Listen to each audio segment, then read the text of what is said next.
And now let's move on to our next discussion. And for that, may I please invite on stage Mr. Rakesh Batra, National Leader, Automotive at EY, for our next presentation. The topic for this presentation is delivering delightful customer experience in the digital world.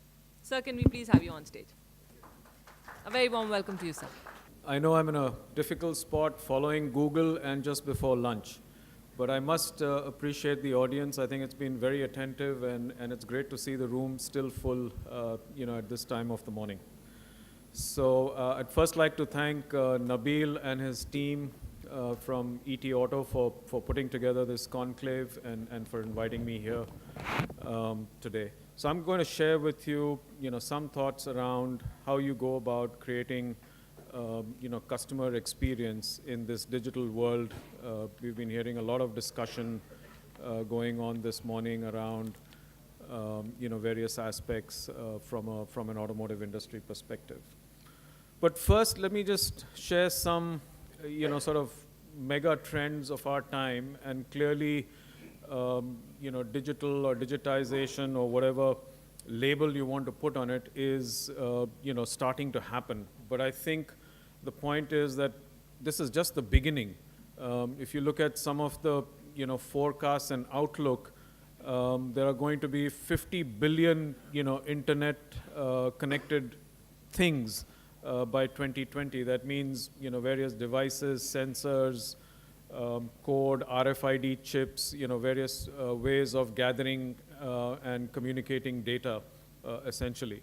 Of course, we all know, the mobile revolution, cloud computing is also beginning to take off, and social, and lastly, Internet of Things is, the next big paradigm that's coming, and all of this is going to lead to big data.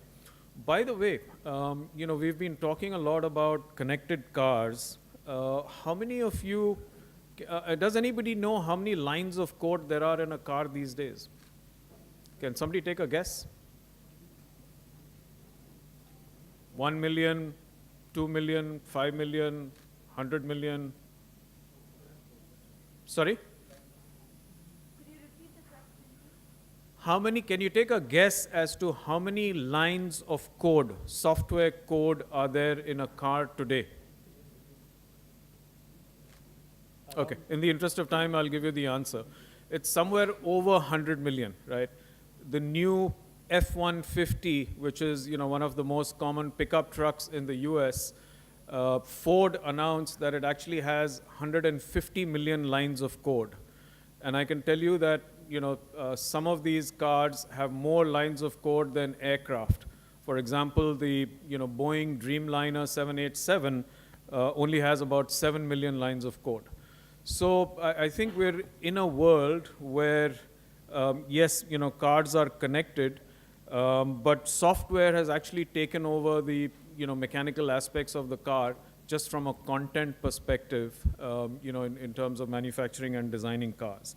So I think what we are here to talk about today is not only connected car, because I think that's already happened, the lines of code already are there, but I think we should be talking about the connected customer, the connected consumer, because that's where this is all going to lead to next. Some, just high-level trends on what's happening, digital and e-commerce wise.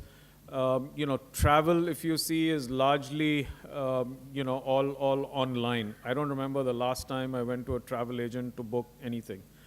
Leave aside, corporate travel. I'm just talking about personal travel. Everything is done online, including, checking in and then going to the airport and just handing over the bags, right? The second key area, I think, not as prevalent in India, but if you go, abroad in the Western world, banking. Those who live abroad, I don't know the last time they went to a bank branch. You don't really need to go to a bank branch. Everything is done electronically. Personally here, I use a lot of, credit cards and debit cards and whatever else. Till demonetization, I don't think I'd been to a branch for at least a few years. You didn't need to. So a lot of aspects of life today are getting, online, and I think in India we're about to see this, big growth in e-commerce activity, which is growing or expected to grow at a CAGR of about, 50%. Now, coming to the question of, consumers buying cars online, I think we've seen some of that beginning to happen. There's some data here about, US or North America compared to India as to, how many consumers, will buy online versus, others that may not. Obviously, in India, it's still a small percentage that say they will buy online, only 16%, compared to, North America, which is at about, 33%. One of the other aspects in terms of, auto parts, again, we're seeing, progression over there from, early sale of online accessories where, car seat covers, idles that you put on your, front dash, perfumes or deodorants, etc. I think these were largely online in, the late 2010, around that time frame. Then we saw, move towards higher margin parts, do-it-yourself parts, which basically did not have a lot of labor involved, like engine oil, filters, wipers, etc. Then we see progression towards dedicated portals for, powertrain, AC parts, etc.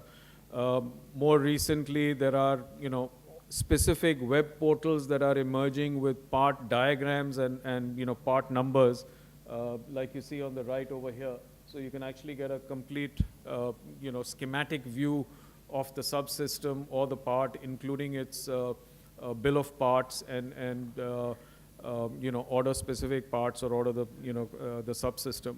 And lastly, now you're finding, OEMs are also venturing into online retail of spare parts. Of course, Toyota is doing it. We have a snapshot there from Toyota at the bottom. I'm sorry if these pictures are not very clear, but you can go online and see it. Maruti is doing it, and I think increasingly you'll find others doing it, very near future. Talking about consumers and, creating an engaging digital journey, I think you need to understand what consumers are doing today. Where are they spending the time? So if you look at this, simple 2x2 over here, or the simple graph where on one axis we have, preferring online purchase, and on the other we have preferring offline purchase. And the size of the bubble tells you the amount of time that, consumers spent online looking for information across these various categories. Cars actually comes up as one of the areas where they spend a lot of time, or the maximum amount of time really, in the pre-purchase phase. So I think, if you went back 5 years, probably, number of consumers used to go into a dealership to get information. I think that stage of the pre-purchase cycle or the purchase cycle is reduced significantly with, almost 70% of consumers having done that research. They don't come to a dealership now to gather information. That information is largely accessible and available to them, online. They come in there when they've already shortlisted down to, one or two models or one or two brands, and that's the time that, they show up there. The point is that this is all ubiquitous to you. You don't know where it's going on because, consumers are well informed, and I think the role of the salesman at the dealership needs to take into account this fact that, the consumer is not there to really ask, about features, and he's already done all that homework. I think his starting point in the purchase cycle when he comes to the dealership is quite different today. Also, I think we need to recognize that the customer itself is changing, right? The customer in India has evolved in a big way. They're harder to please. Of course, they continue to be value-seeking. Cost is important to them. I think they're much more, much more predisposed to a healthy lifestyle, going to the gym, etc., which, again, is significantly grown over the last few years. They know it all, want to have it all. They're well-traveled, well-exposed, brand-conscious, on social platforms, and, quite often quite creative. So, just some data here in terms of how much time is spent by automotive customers, about 10 hours before they even decide what, when, and where to buy. Loyalty is becoming important, and having some kind of loyalty program is going to be an imperative for the future. Apps, I think, as compared to mobile browsing or desktop computing, apps seem to be, the rage and very popular with all segments of customers, or many segments of customers. The information that they can get from a website is not just to push information, to a customer when they come there. I think websites can be much more interactive, and in fact is very influential in the purchasing decision or the buying decision of an individual. And lastly, social media, interaction, particularly amongst the younger age group, with 68% of consumers spending at least a couple of hours a day on social media platforms. So what does all this mean, from an automotive retail perspective, for OEMs and for dealers? I think what we're really beginning to see here is a shift from a product-centric retail model to a more experience-focused, customer-centric, experience model, or a customer experience-driven model, or a customer-centric model. So I think by that we mean, we need to design the processes, whether they be for sales or after sales, around the customer. What the customer does, how the customer wants to engage, how the customer wants to communicate, as opposed to the past where everything was designed around the showroom, right? Everything with the customer started by them coming to the showroom, and then the whole process kicked off from there, or calling in. Now, there are multiple channels for the customer to touch, whether it be web in, call in, walk in, and so on and so forth, the call center. So, I think we need to recognize that in terms of how we design the customer experience, because we need to provide a consistent experience across multiple channels, and I'll talk a little bit more about that going forward. But it doesn't mean, I don't think we're saying that the physical is going to be replaced by the digital, right? I think there needs to be a balance between the physical and the digital, and the balance needs to be taken into account based on how customers want to interact with you and what sort of a brand experience you want to provide them. But more importantly, you have to not only design it, but have the internal capabilities to be able to deliver that experience. So I think what we're saying is, on the left, you have the product-focused dealers, because the dealers are not going to go away. There's still need for showrooms. Of course, retail formats could change. Dealerships could become smaller. Test drives could now be offered at home or at the office. You don't need to have, necessarily have to go to a dealership. So I think there's that whole aspect of retail formats, and which is more around the product-focused model. But what we're saying is that the various aspects of technology, like blockchain, visualization, artificial intelligence. We talked about, Kaushik was talking earlier about, or somebody asked a question around augmented reality, Internet of Things. All these things need to be taken into account while designing the enhanced customer experience that customers are seeking out there. Now, I think one other point I'd like to make is that the customers' expectations are being built not on how they're interacting with, with car purchases or car after-sales service, or their expectations from a dealer or from a brand are not based on their interactions only with the brand, or with the services that they're getting or the products they're getting. It's built on the other ecosystem of experiences they're having. So, they're all using Ola and Uber in a big way. So that's, completely digital, and those are the things that are changing their expectation more than the incremental changes that, we may be doing within a network or within a brand. And I think they're coming at it from that point of view and saying, why can't my whole car service experience be a lot different? Just like, my shared ride experience today is very much different and much simpler and easier.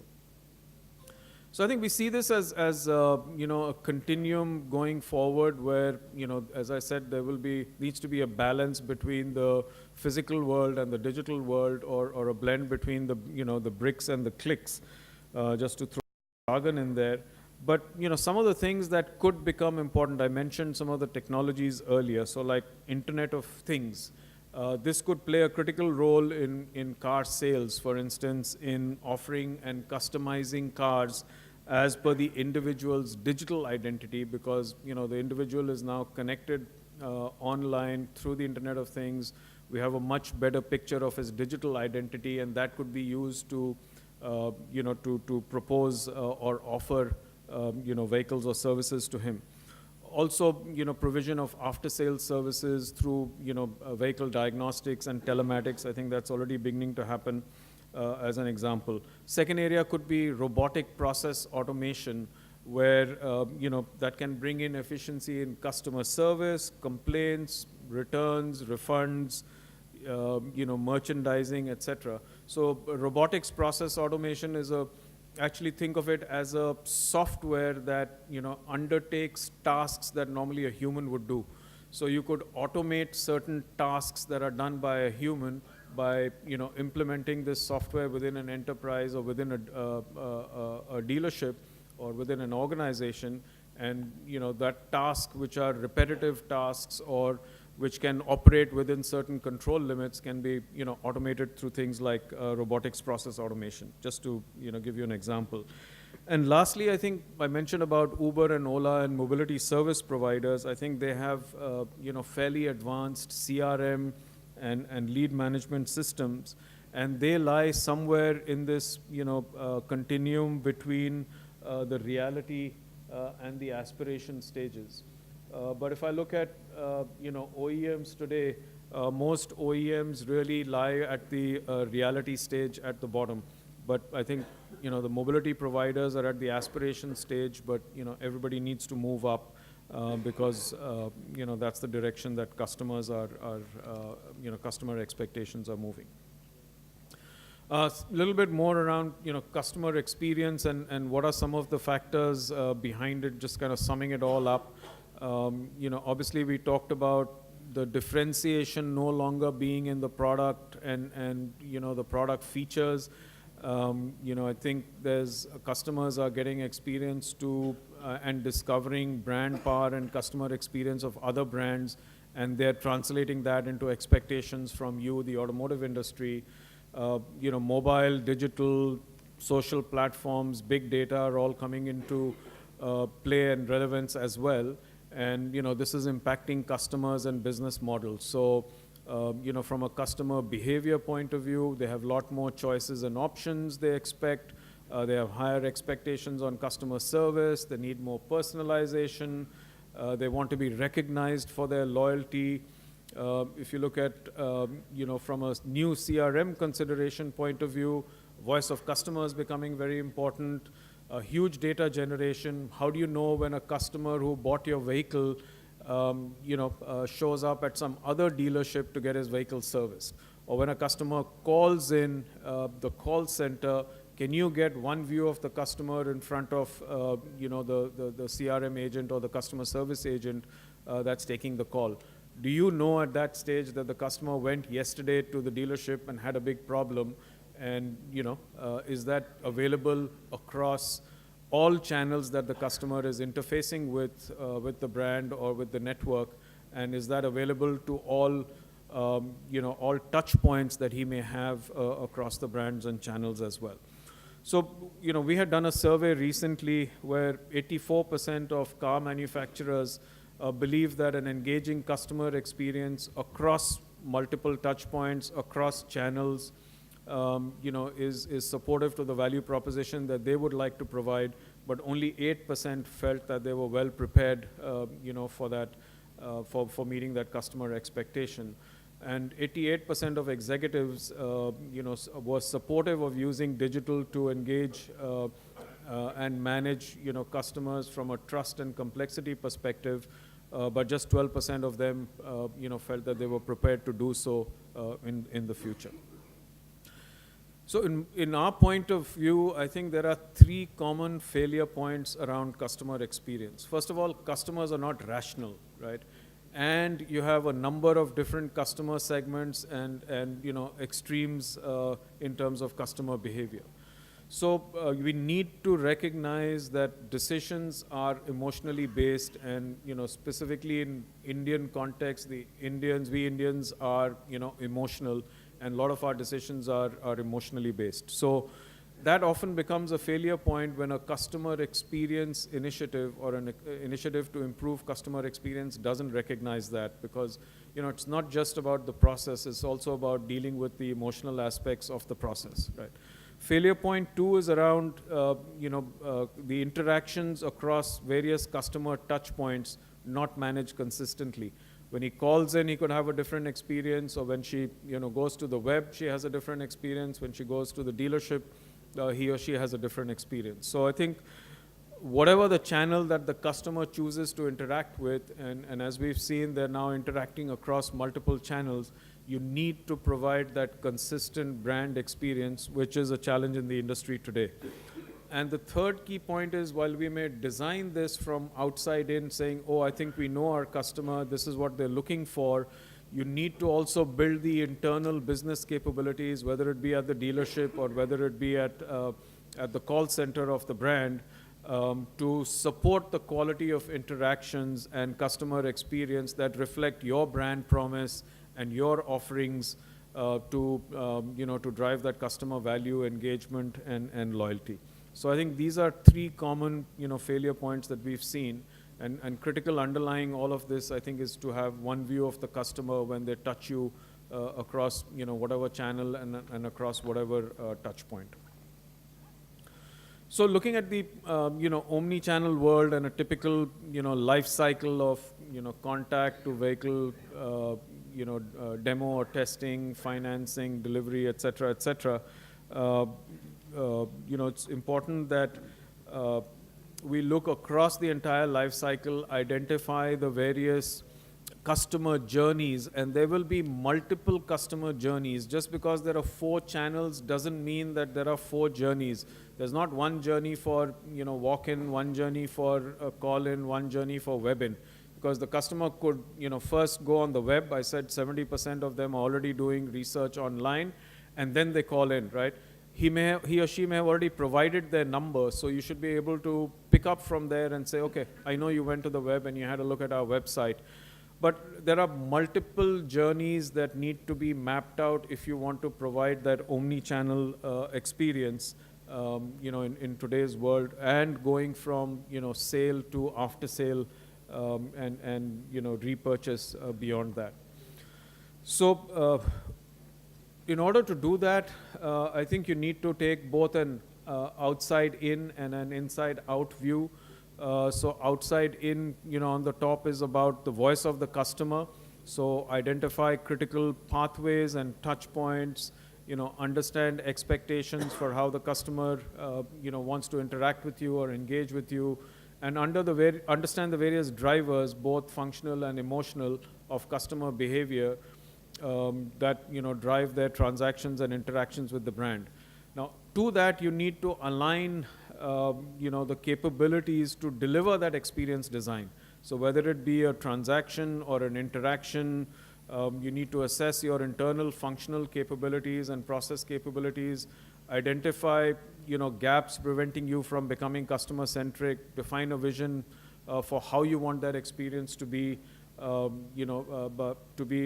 felt by the customer, and then execute the internal capabilities first before you start providing or rolling out that experience to your customers.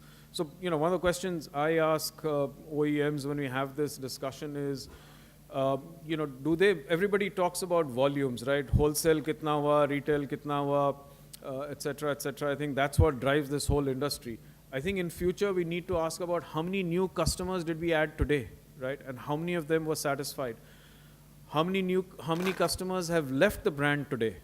I think, where are those customer metrics? I don't see them. We talk only volumes. But if customers are important to us, if we want to provide that brand experience, then hey, we better start looking at customer-specific KPIs and metrics, not just volume, because volume is only important for me. I don't think the customer cares as much about how much you sold or didn't sell in a day or in a month or in a week, right?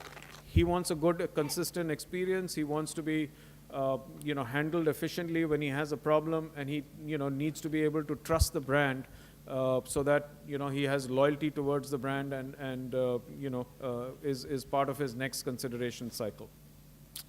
So to sum it all up, I think, in terms of the implications for us, the industry is to be able to design and deliver those differentiated customer experiences. But as I mentioned, it's not just about outside in, but also being able to build the internal capabilities first to deliver those experiences. I think retail formats are changing, as we move from a product-centric world to more of a customer-centric world, and customer experience becomes more important. And then it needs to take into account a holistic approach to the digital world, but maintain that blend between the physical world and the digital world as we evolve further in our journey of customer experience. I think the key here is, in my mind, that digital can be used very efficiently or effectively to build transparency and trust, which, from a customer's point of view today is very, very opaque in the automotive industry. So I think if we can, use our digital or the mix of digital with physical capabilities that deliver that transparency and trust that customers are looking for, and I'm sure you've all heard examples when, certain brands, your vehicles go in now, they can actually send you a photograph from the vehicle on the ramp to say, this tire looks worn out, or the shock absorber is broken, and then you can view it in an instant on your mobile device and make a decision. Those are the aspects that will lead to greater transparency and trust in this very important relationship.